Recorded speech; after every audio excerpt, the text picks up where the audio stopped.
Petrol இல்லை, diesel இல்லை, case இல்லை அப்படின்னு சொல்லி மக்கள் வந்து எங்கே பார்த்தாலும் வந்து ஒரு பரபரப்பாக வந்து பெட்ரோல் பங்குகளை வந்து குவிஞ்சிட்டு இருக்கிறாங்க. இதை நம்ம எல்லாம் கண் முன்னாடி பார்க்குறோம். ஒரு பக்கம் வந்து அமெரிக்காவும் இஸ்ரேலும் ஈரானை தாக்கிட்டு இருக்குது.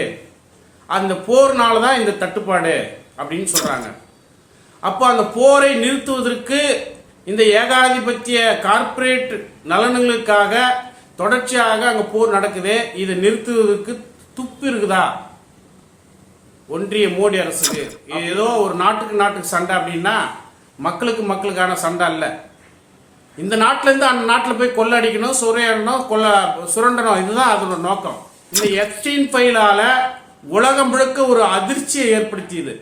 அதில் வந்து பார்த்தீங்கன்னா மோடி அதில் ஈடுபட்டிருக்கிறாரு, ட்ரம்ப் ஈடுபட்டிருக்கிறாரு, இஸ்ரேல் பிரதமர் எப்படி ஒரு ஒழுக்கக்கேடாக 13 வயசு 15 வயசு சின்ன சின்ன பிள்ளைகளை கொண்டு போயிட்டு கற்பழித்திருக்கிறார்கள், கொடூரமாக கொலை செய்திருக்கிறார்கள். ஒரு ட்ரம்ப் ஒரு குற்றவாளி, பாலியல் குற்றவாளி, மோடி ஒரு பாலியல் குற்றவாளி, இஸ்ரேல் பிரதமர் நெதன்யாகு ஒரு பாலியல் குற்றவாளி. இந்த செய்தியை மூடி மறைக்க வேண்டும், இந்த விஷயத்தை திசை திருப்ப வேண்டும், இதை எப்படியாவது ஊத்தி மூடணும் அப்படின்றதுனால அப்போ இதை பத்தி பேசக்கூடாது அப்படின்னா போர் தொடர்ந்துகிட்டே இருக்கணும்.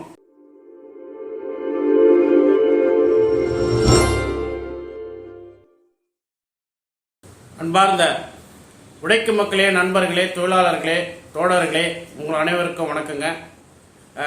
2 நாளாக வந்து பார்த்தீங்கன்னா பெட்ரோல் இல்லை, டீசல் இல்லை, கேஸ் இல்லை அப்படின்னு சொல்லி மக்கள் வந்து எங்கே பார்த்தாலும் வந்து ஒரு பரபரப்பாக வந்து பெட்ரோல் பங்குகளை வந்து குவிஞ்சிட்டு இருக்கிறாங்க. இதை நம்ம எல்லாம் கண் முன்னாடி பார்க்குறோம். அப்போ இந்த தட்டுப்பாடினுடைய நோக்கம் என்ன? ஏன் வந்து தட்டுப்பாடு வந்தது அப்படின்னா, ஒரு பக்கம் வந்து அமெரிக்காவும் இஸ்ரேலும் ஈரானை தாக்கிட்டு இருக்குது. அந்த போர்னால தான் இந்த தட்டுப்பாடு அப்படின்னு சொல்கிறாங்க. அப்போ அந்த போரை நிறுத்துவதற்கு இந்த ஏகாதிபத்திய கார்ப்பரேட் நலன்களுக்காக தொடர்ச்சியாக அங்கே போர் நடக்குது. இதை நிறுத்துவதற்கு துப்பு இருக்குதா ஒன்றிய மோடி அரசுக்கு அப்படின்னு நம்ம கேள்வி கேட்கணும். ஏன் அப்படின்னு கேட்டீங்கன்னா, போர் என்றாலே முதலாளிகளுடைய நலனுக்காக தான் நடக்குது. ஏதோ ஒரு நாட்டுக்கு சண்டை அப்படின்னா மக்களுக்கான சண்டை இல்லை. இந்த நாட்டிலேருந்து அந்த நாட்டில் போய் கொள்ளடிக்கணும், சுரையாடணும், சுரண்டணும், இதுதான் அதோட நோக்கம். இதை விட பெரிய விஷயம் இப்போ அதில் என்ன அடங்கியிருக்குது அப்படின்னா, எப்ஸ்டீன் அப்படின்னு சொல்லக்கூடிய ஃபைலு.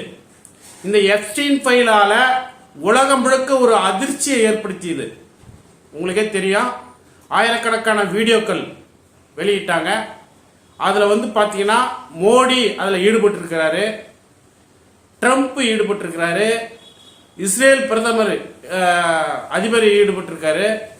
எல்லா நாட்டினுடைய உயர்ந்த பட்சத்தில் இருக்கக்கூடிய பிரதமர்களும் அதிபர்களும் தொழிலதிபர்களும் இதில் ஈடுபட்டிருக்கிறாங்கன்றது தான் பெரிய பிரச்சனையே. அப்போ இந்த முதலாளித்துவ இந்த நாட்டில் எப்படி ஒரு ஒழுக்கக்கேடாக 13 வயசு 15 வயசு சின்ன சின்ன பிள்ளைகளை கொண்டு போயிட்டு கற்பழித்திருக்கிறார்கள், கொடூரமாக கொலை செய்திருக்கிறார்கள். ஒரு நாட்டினுடைய அதிபர் பிரதமர்களே இப்படி செஞ்சிருக்கிறாங்கன்றது தான் இந்த எப்ஸ்டீன் ஃபைலுடைய வந்த விவரம். இதை ஒட்டி அமெரிக்காவில் அதிபர் ட்ரம்ப்பே பதவி விலகு அப்படின்னு சொல்லி போராட்டம் ஒரு பக்கம் நடந்துட்டு இருக்குது. அமெரிக்காவில் இருக்கக்கூடிய எதிர்கட்சிகள்லாம் ட்ரம்ப்புக்கு அதிபராக இருக்கிறது தகுதி இல்லை, பதவி விட்டு இறங்கு அப்படின்னு சொல்றாங்க.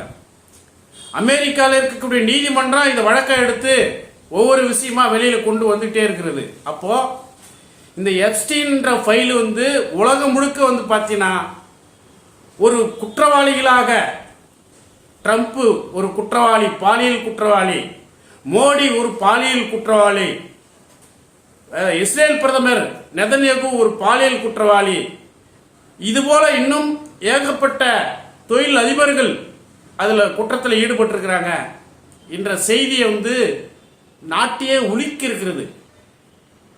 இந்த செய்தியை மூடி மறைக்க வேண்டும், இந்த விஷயத்தை திசை திருப்ப வேண்டும், இதை எப்படியாவது ஊத்தி மூடணும் அப்படின்றதுனால அப்போ இதை பற்றி பேசக்கூடாது அப்படின்னா போர் தொடர்ந்துக்கிட்டே இருக்கணும். அந்த போர் நடந்துக்கிட்டே இருந்ததுன்னா மக்கள் நெருக்கடி உருவாகும். என்ன நெருக்கடி உருவாகும்? நம்ம நாட்டில் நெருக்கடி வந்துச்சா? கேஸ் தட்டுப்பாடு வந்துச்சு, பெட்ரோல் தட்டுப்பாடு வந்துச்சு. இப்படி ஹோட்டல்லாம் இழுத்து மூடிட்டாங்க. ஹோட்டலில் வேலை செஞ்ச தொழிலாளிகள்லாம் இன்னைக்கு வேலை இல்லாமல் இருக்காங்க. ஹோட்டலில் நம்பி இருக்கக்கூடிய கிக் தொழிலாளர்கள், யூபரு, ஓலா, இந்த ஸ்விக்கி, சுமோட்டோ போன்ற தொழிலாளர்கள்லாம் வேலை இழந்திருக்காங்க. இப்படி சொல்லிக்கிட்டே போகலாம். ஆட்டோ தொழிலாளர்களுக்கு ஆட்டோ கேஸ் இல்லாமல் தவிக்கிறாங்க. இப்படி நாடு முழுக்க இன்னைக்கு கேஸ் தட்டுப்பாடுனால வீட்டில் அடுப்பு கூட எரிய விட முடியாம, சாப்பாட்டுக்கு அடுத்த வேலை என்ன செய்யறதுன்னு இல்லாமல் மக்கள் தவிச்சிட்டு இருக்காங்க. அப்போ மக்கள் தங்களுடைய வாழ்க்கையை பாதுகாக்க யோசிப்பாங்களா? இப்படிப்பட்ட குற்ற செயலில் ஈடுபட்ட குற்றவாளிகளுக்கு எதிராக பேசுவாங்களா இந்த நேரத்தில்? அப்படின்னா இதைத்தான் அவர்கள் விரும்புகிறார்கள். மோடியோ, ட்ரம்ப்போ, நெதன்யாகோ இவங்கெல்லாம் திட்டமிட்டு துணிஞ்சு ஈரானை அடிச்சுட்டே இருக்கிறதுக்கு காரணம் இதுதான். அப்போ இதை பற்றி மக்கள் பேசி இதை பற்றி திசையை திருப்பணும். இந்த விஷயத்த இதுதாங்க நடக்குது. அப்போ நாம் என்ன செய்ய வேண்டும் அப்படின்னா, இந்த போரை நிறுத்து அப்படின்றத நம்ம வீதியில் இறங்கி போராடாமல் இதை நிறுத்த முடியாது ஒரு பக்கம்.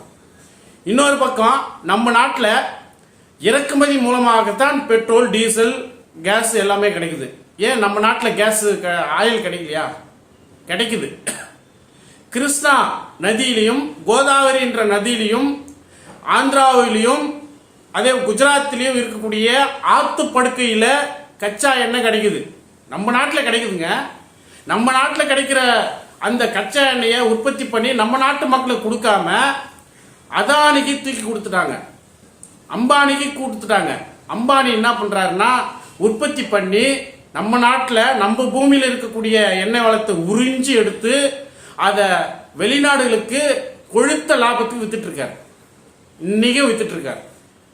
ஆனால் நம்ம கேஸ் இல்லைன்னு சொல்கிறோம், பெட்ரோல் இல்லைன்னு சொல்கிறோம், தவிச்சிட்டு இருக்கிறோம். வேலைக்கு போக முடியாது, எந்த வேலையில் செய்ய முடியாது. இப்படி ஒரு முடங்குற நிலைமைக்கு நம்ம தள்ளப்பட்டிருக்கிறோம். காரணம் யாரு? ஒன்றிய மோடி அரசு தான். அப்போ நம்ம நாட்டில் கிடைக்கக்கூடிய இந்த இயற்கை எண்ணெய் வளத்தை தடுத்து நம்ம மக்களுக்கு கொடுத்தாக இது பிரச்சனை தீரும் இல்லை. இது தீரணும் அப்படின்னா அதானுடைய அந்த எண்ணெய் சுத்திகரிப்பு ஆலையை நாம் கையகப்படுத்த வேண்டும். கேஸ், பெட்ரோல், டீசலுடைய வர்த்தகத்தை முதலாளிகள் தான் இன்னைக்கு தீர்மானிக்கிறாங்க. அதானி, அம்பானி போன்ற முதலாளிகள் தான் கேஸ் விலையை நிர்ணயிக்கிறாங்க. அவங்க தான் தீர்மானிக்கிறாங்க இதை. அப்போ அவங்க கட்டுப்பாட்டில் இருந்து அரசினுடைய கட்டுப்பாடு கொண்டு வரணும். ஒன்றிய அரசினுடைய கட்டுப்பாட்டு கொண்டு நேரடியாக மக்களுக்கு தங்கு தடை இல்லாமல் கேஸை கொடுக்கணும், பெட்ரோலை கொடுக்கணும், டீசலை கொடுக்கணும். அனைத்து வசதிகளையும் விலை ஏறாமல் மக்கள் பாதிக்கப்படாமல் பாதுகாக்க வேண்டியது ஒன்றிய அரசுடைய வேலை. ஆனால் அது செய்தா இன்னைக்கு மோடி அதை பற்றி சிந்திக்கிறாரா? திருச்சியில் நேற்று பேசுறார், சுயசார்பை பற்றி பேசுறார். யோகிதை இருக்குதா சுயசார்பை பற்றி பேசுறதுக்கு? நம்ம நாட்டில் கிடைக்கக்கூடிய பொருளை எடுத்து வெளிநாட்டுக்கு வித்துட்டு சுயசார்பை பற்றி பேசுறதுக்கு உனக்கு என்ன யோகிதை இருக்குது?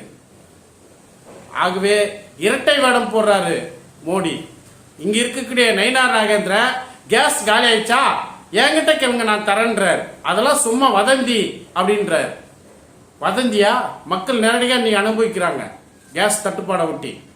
இதோட வட மாநிலங்களில், குஜராத்தில், அதே உத்தரப்பிரதேசத்தில் மக்கள் அடிச்சு தூக்கிட்டு ஓடுறாங்க சிலிண்டரை. ஏன் இது தெரியலையா நயினார் நாகேந்திரனுக்கு? இப்போ நயினார் நாகேந்திரன் சட்டை பிடிச்சி கேள்வி கேட்கணும். கேஸ் இல்லையா, நயினார் நாகேந்திரன் வீட்டில் போய் முற்றுகையிடணும், அண்ணாமலை வீட்டை முற்றுகையிடணும். அதுதான் இது தீர்வு. அப்படிப்பட்ட ஒரு போராட்டத்தை நாம் நடத்தினால்தான் இது தீர்வு கிடைக்கும். இப்படிப்பட்ட பெட்ரோல் பங்கில் போய் நம்ம காத்து கிடைக்கிறத விட அந்த காத்திருக்கிற நேரத்தை நம்ம யோசிச்சுட்டு இந்த அரசை மாற்றணும், இந்த அரசை தூக்கி எறியணும், நமக்கான ஒரு அரசை கொண்டு வரணும்னு சொல்லி உழைக்கும் மக்கள் சிந்திக்கும் போதுதான் ஒரு மாற்றத்தை கொண்டு வர முடியும். அப்படிப்பட்ட ஒரு மாற்றத்தை நம் நாட்டில் கொண்டு வரணும்னு சொல்லி நாம் உறுதியேற்போம். இந்த நமக்கு வரக்கூடிய அத்தியாவசிய பொருளை நாமே சுயமாக நம்ம நாட்டில் உற்பத்தி பண்ணி நாம் செய்ய முடியும் அப்படின்றத நாம் சொல்கிறோம். அந்த அடிப்படையில் இந்த கார்ப்பரேட் காவி பாசிஸ்டுகளை இந்த ஆட்சியிலிருந்து அகற்றினால்தான் நமக்கு விடிவு பிறக்கும் என்பதை சொல்லி கேட்டுக்கொண்டு விடைபெறுகிறேன். நன்றி, வணக்கம்.